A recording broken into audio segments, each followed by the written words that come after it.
بسم اللہ الرحمن الرحیم۔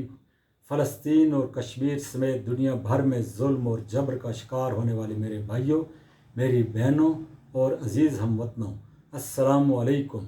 ہم نے ایک سیاسی جماعت بنائی ہے جس کا نام ہے سب کا پاکستان SKP۔ یہ جماعت بنانے اور اس کا نام سب کا پاکستان رکھنے کا ہمارا ایک مقصد ہے۔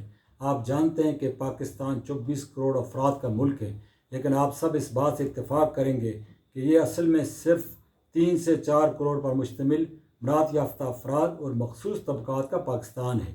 یہ 3، 4 اور 5 مرلے کے چھوٹے چھوٹے ڈربہ نما مکانوں اور کثیر المنزلہ تنگ و تاریک فلیٹوں میں رہنے والوں کا پاکستان نہیں ہے۔ یہ بنیادی سہولیات سے محروم دور دراز کے دیہاتوں میں رہنے والوں کا پاکستان نہیں ہے۔ یہ کچی آبادی کے جھونپڑوں، جھگیوں اور فٹ پاتھوں پر رہنے والوں اور رات کو وہیں پر سونے والوں کا پاکستان نہیں ہے۔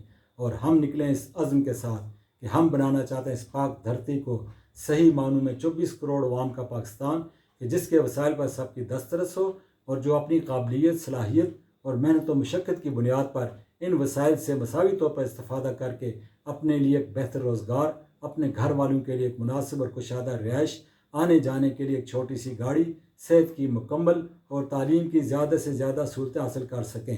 اسی لیے ہم نے یہ جماعت بنائی اور اس کا نام رکھا سب کا پاکستان۔